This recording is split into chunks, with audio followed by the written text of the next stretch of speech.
The main reason kung bakit viral ang dropshipping business is marami na talaga dito ang kumita ng 6 to 7 digits.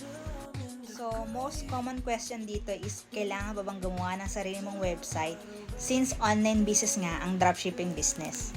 Kung yung ibang dropshipping business, yes, ikaw ang gagawa o ipapagawa mo ang sarili mong website para mag-operate. Dito sa House of Franchise, meron kang dalawang website, isang food concept na available nationwide na hindi ako ang gumawa. Even yung website ko na essential, na pwede naman international, hindi rin ako ang gumawa. Personalized pa yan, nakapangalan pa yan sa akin.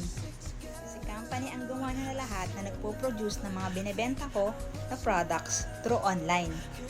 International yung isa kasi bakit kahit nasa Canada, Singapore, Japan, or any countries, pwede silang mag-order and ang magpapack and deliver niyan is si company.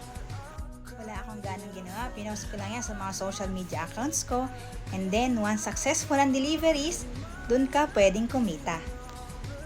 And good deal kasi bakit may na-receive pa akong products, so dun pa lang, bawi na talaga ang pinuhunan mo dito.